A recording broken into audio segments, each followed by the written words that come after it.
How does a blended family create positive food experiences? We'll find out in the next episode of Food Experience Unplugged video series.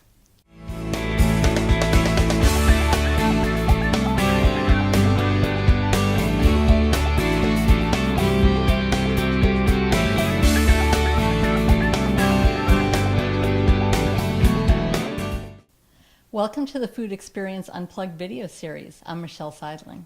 Today we'll learn how blended families create positive food experiences as we speak with Jack and Kathy Akinson, who will talk about how their food experience backgrounds have created a melting pot for their family. Jack and Kathy, thank you so much for joining us tonight. So Kathy, let's start with you. What does the expression positive food experience mean to you? Positive food experience means Taco Bell. Taco Bell? Seriously? Yep, it sure does. Okay, so how is that? Well, when I was younger and living at home, my mom was a great woman, but she did not know how to cook. And we all knew it.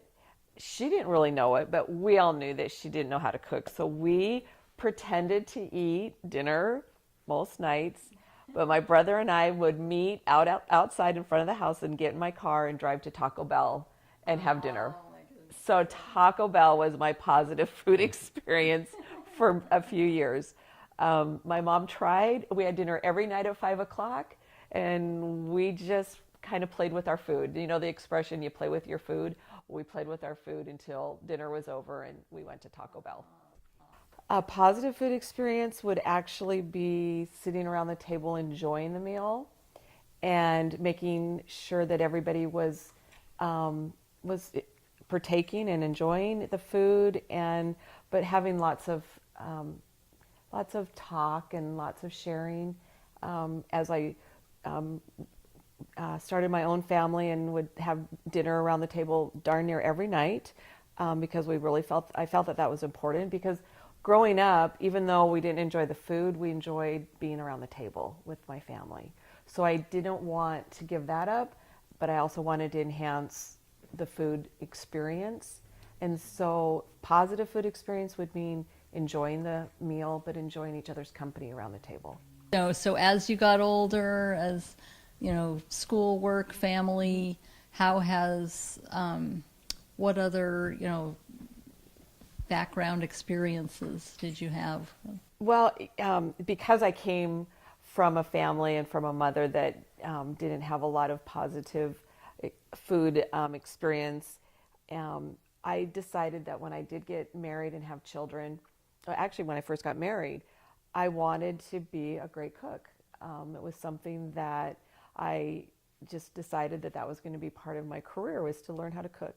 So I teamed up with a next door neighbor. We were both newly married and had young children, and we just started teaching each other how to cook and had cooking classes at home. In fact, we just thought we were, on a talk show, because we just start putting up, getting our recipes out and start cooking, and we'd end up making something and dividing it, and I'd go home and share it with my family, and if we were at her house, she'd share it with her family. So we really did teach each other how to cook. And there were great recipes, and we'd always come up with something new to cook or to bake. And then we ended up baking and making things for our neighbors. And it just was a great bonding experience for my neighbor and then for our families. So it was just something I really wanted to master, was cooking. Okay. And so you felt like to a degree you've mastered, at that point you had mastered quite a number of different things. I did. I felt really good because I made homemade noodles. So I made homemade chicken noodle soup and made actual homemade noodles. I learned how to make homemade chicken pot pie, and I just had a little list of different recipes. I kind of rotated them a lot, but I thought I was pretty good. I think I mastered a few great recipes. But one thing that I do have to share with you, that my mom, bless her heart, and rest her soul, she made sure when I left home, even though she wasn't a very good cook, she knew how to make a pie. And everybody wanted Carol to bring pies to all the family get-togethers because they knew the other part wasn't so good. But my mom mastered pies. So before I could go away to college, some mothers teach your children how to clean or to how to do your laundry or whatever. But my mom taught me how to make a pie crust. And I could not leave and go away to college, which sounds so bizarre, but I had to learn how to make a pie crust. So I mastered pie crust. So I could make homemade chicken pot pie. I could make homemade pies. Well, a positive food experience to me is a homemade meal with the family, and something that's just, enjoyed by everybody. I was very fortunate. My mother worked in a restaurant, and she was a phenomenal cook. She could just do so many different things, and it's really funny because my dad, really married her more for her cooking than anything else. And she was just absolutely outstanding. My dad, did his share of grilling and enjoyed grilling. So every night, kind of like Kathy, dinner I believe was always like 5:30. I can't remember, but I believe it was 5:30, and sit down and we'd say our grace and have dinner, and it was something that seriously you look forward to.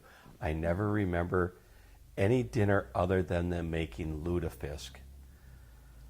Never could figure that out, but never was a lutefisk fan. But outside of lutefisk, there was never a bad meal. So did your parents they ran a restaurant? My mother ran a restaurant. She worked in a restaurant. My aunt and uncle owned the Italian restaurant, Totino's Italian Kitchen, that was in northeast Minneapolis on Hennepin and Central.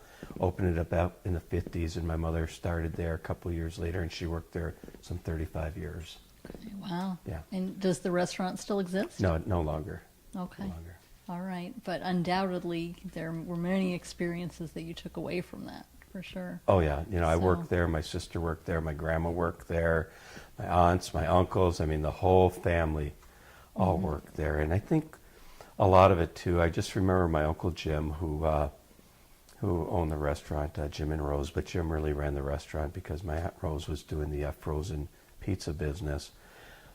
But I always remember him going, and he had a lot of people and would come in, and he would just sit and visit. And that's, I saw that whole dynamics of food, relationship, visiting. I mean, it was something like very unique, and I really liked it. I always watched him sit with customers and visit, and different people each week. And I always had that takeaway that food brings people together.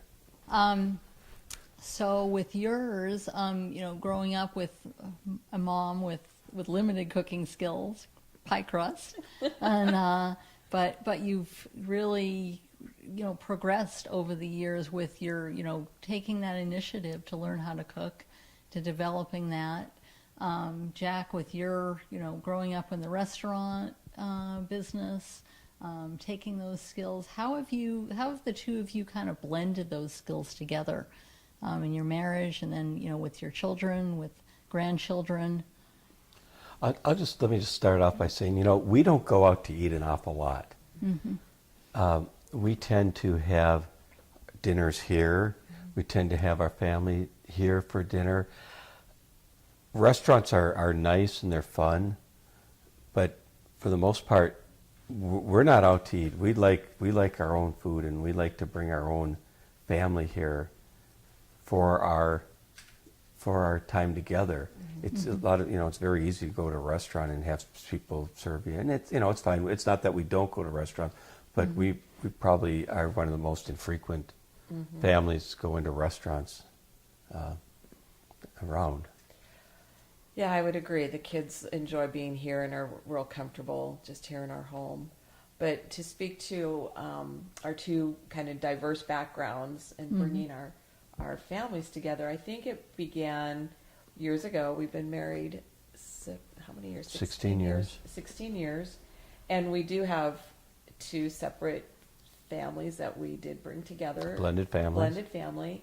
And I think the most important priority and goal that we had when we got married was to blend our families, because they were the most important things that we were bringing to the marriage. Sure. And we weren't going to be able to have what we wanted unless our families could blend. And so we thought, since we met in Hawaii when we were teenagers, we thought, well, let's bring them to Hawaii and let them experience this wonderful trip to Hawaii, and which we did. We brought our children to Hawaii, and but it wasn't, they weren't experiencing same things that we experienced up until one night. The first night actually, we got to Hawaii. We went to a restaurant, and it was the first time that since we were married, that our entire family was together. And we went to a restaurant that had this big square table. It was really big, oversized big, and the entire family could sit around the table. And I can remember Jack and I really enjoying that meal with our children, and it just like the night would never end. It was just so much fun, and it wasn't about the food, it was about being together. And I can remember we got home that night after that restaurant, and I said to Jack, when we go home, we're going to buy that table and put it in our house. Really? And Okay. yeah, we were. Now, we knew we couldn't get that exact table. Sure. But we knew that really made a difference in having our families blend. It sounds corny, it sounds crazy, but there was a moment, it was kind of magical, that we saw all of our children start talking and enjoying each other's company. And we knew that was going to blend our families. So we've used that, brought it home, found a great big table, and enjoyed inviting our children over as often as we possibly can around the table and having and sharing meals. But most of all, even though it's great food, my husband makes great food, but it's that experience of being around the table together and just sharing time together. Well, you just can't say me make great food. You make great food. Well, too. yeah, I do okay, So, but it's more than the food. I can honestly say that it is more than the food that has blended our family. It is great food, but it's being together and sharing, making memories. And we say that all the time. It's again, we always say let's make more memories, and it's usually around our kitchen table. You create an environment that's inviting, and that's the key. The table has to be nice. Kathy sets a great table, and she puts name tags out, and they, even though they all know where they're going to sit, they all look for name tags, and Okay. and that's all part of it too. You create that environment, that nice setting where it's something special. It's not just here's some sloppy joes. They know that when they come over here, it's going to be something special. We're going to do a lot. We don't do a potluck. We don't have them bring stuff. We want to make it easy on them because it all started too. We have kids, 6 kids, and they're 2 years apart. And some kids were in college. They could hardly afford to. They were eating ramen noodles at school. So what are you going to have them bring? Well, bring something. So we always what? Just come. They always ask. There's always, even now they're growing up, they're all married. They're like, what can we bring? Just bring yourself. Just bring yourself. We always say, Something. bring yourself. Yep. We want you to be able to come and just enjoy it and let us serve you and make the most of it. Yeah, and that must be quite a lot of work for the two of you, though. But Sometimes. We tag team it pretty Sometimes it good. We tag team it. A lot of our recipes are pretty. We have it down to where I know I set the table the night before, so Okay. that's out of the way. Yeah. And then we have our grocery list. We know what we're going to get, and we know have our what rolls, we're. yeah. We have our menu. Sometimes I have my menu on the chalkboard, and so when they come, they all know what's on the menu. And so we don't forget anything that we're going to prepare. Yeah.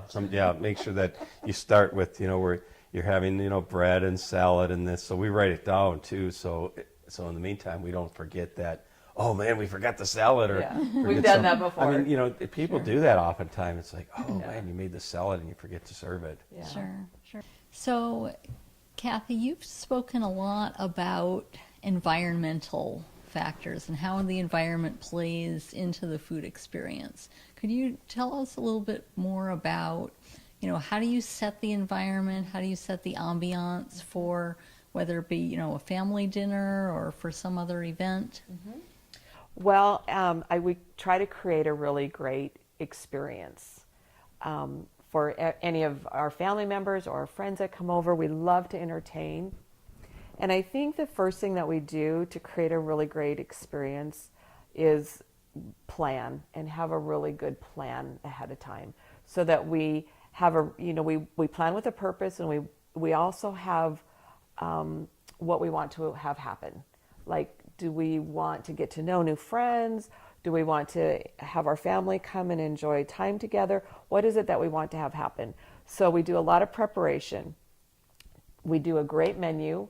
We do great grocery list. That's part of being really prepared, is we make sure that we have a really great grocery list and get that. That's kind of the execution part of it. But I think my side to it, the most important part for me, for Jack, it's the food. But for me, it's setting a table or setting the scene. I love to have entertaining pieces. I love having a chalkboard with the menu, so when people come, they can anticipate what we're going to do for the evening and what we're going to have. I like to have appetizers. I think it's important for people to come over, whether it's our children or friends, but every time people come over, we like to have a time to talk and to kind of be around our bar while we're preparing the meal and just enjoying each other's company. I like to have a good beverage.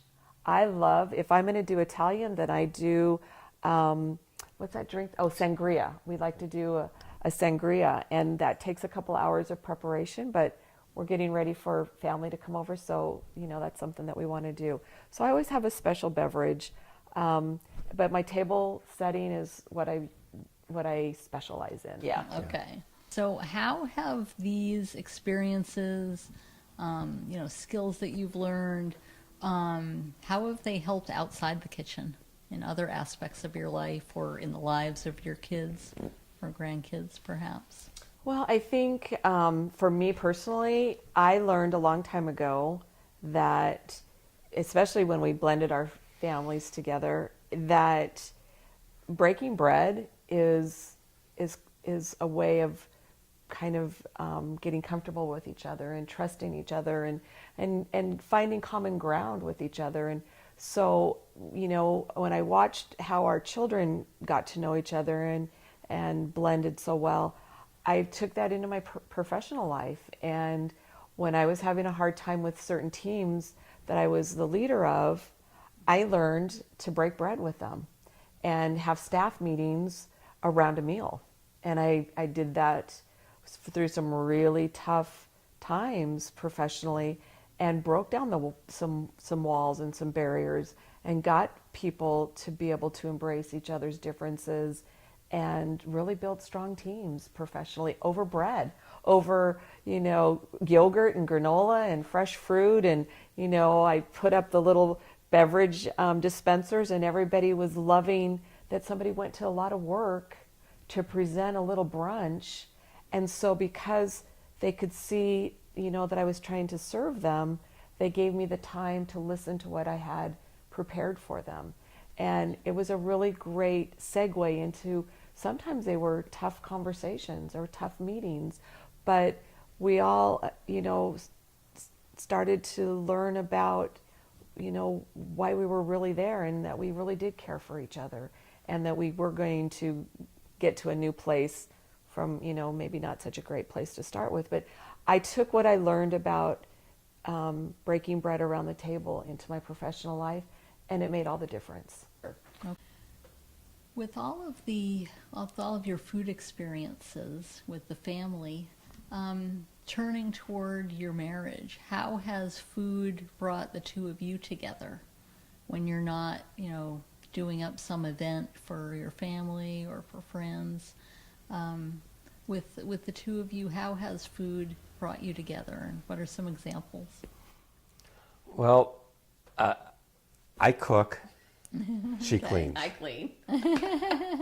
It started a few years ago. I work from home, and she was out with her career, as she spoke earlier.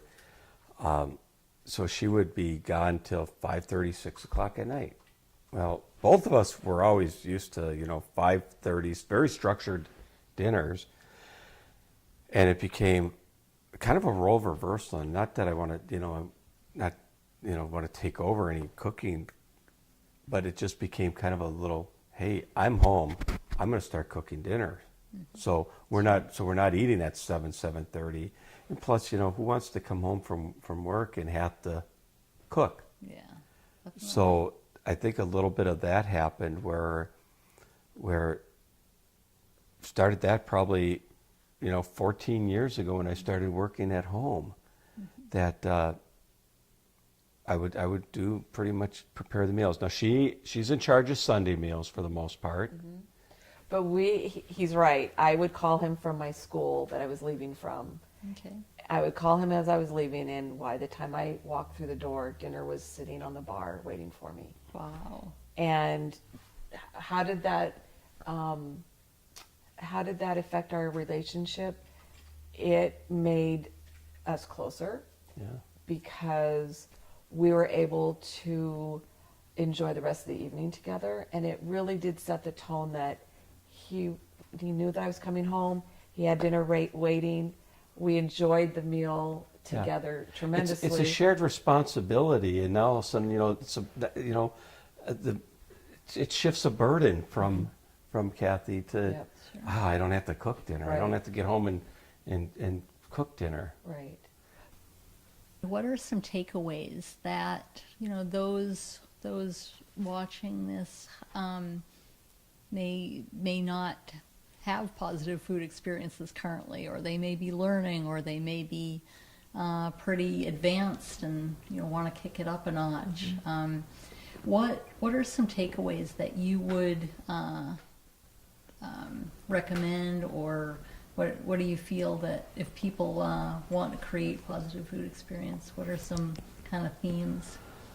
Let me kind of answer this in a roundabout way because it has to be a desire there. Okay. When I served in the Air Force, and I was stationed in Korea for a year, and my mom and dad came to visit. Okay. Well, what did they come with? They brought food.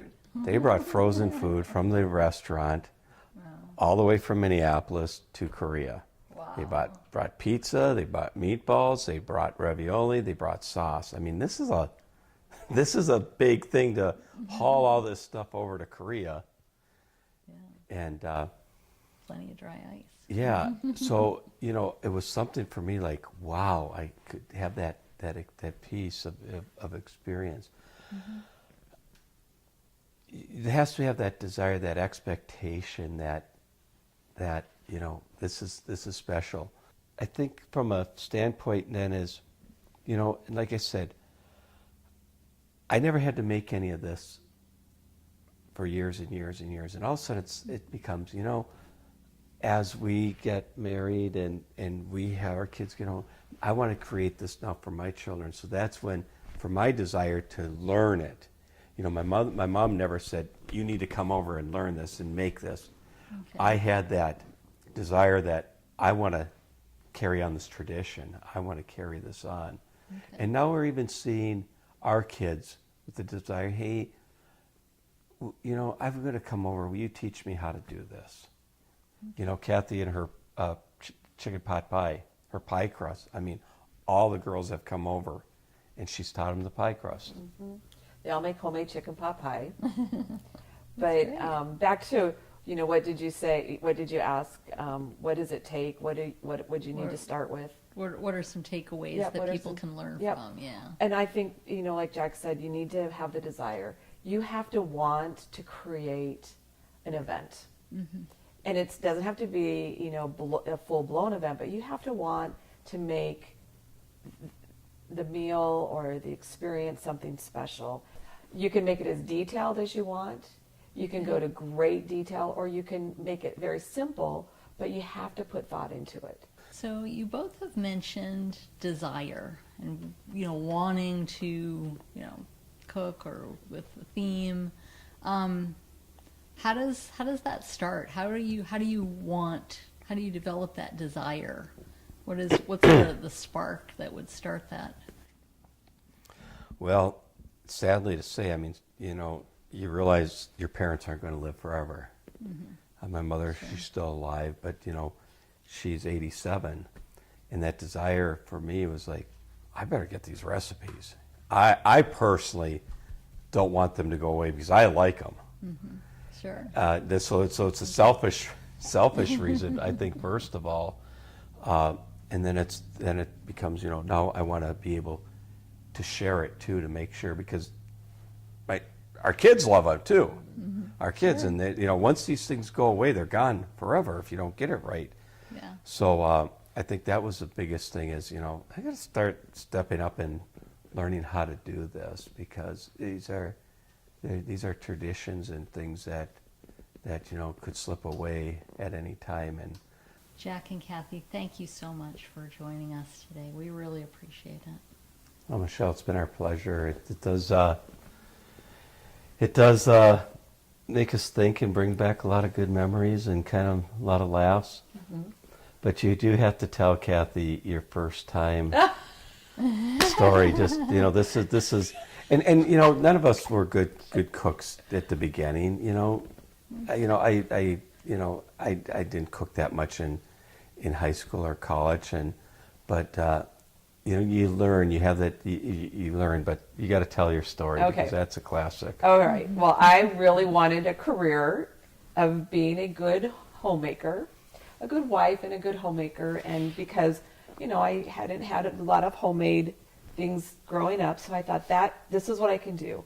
And I really did put my mind to that I was going to be a good homemaker. Well, I started out on my honeymoon. I thought, oh my gosh, we're staying in this lovely condo in Palm Springs, a state-of-the-art kitchen. And I was mixing up homemade Bisquick pancake mix, blah, blah, blah, blah, blah. I was so excited. And I saw this stove that was like flat, and it just seemed like it was this very fancy state-of-the-art stove. So I thought it was this nice flat grill. So I heated it all up, and I poured the batter on the stove to make these pancakes, and the flames started flying. And Flames? Oh, flames. I was, woo!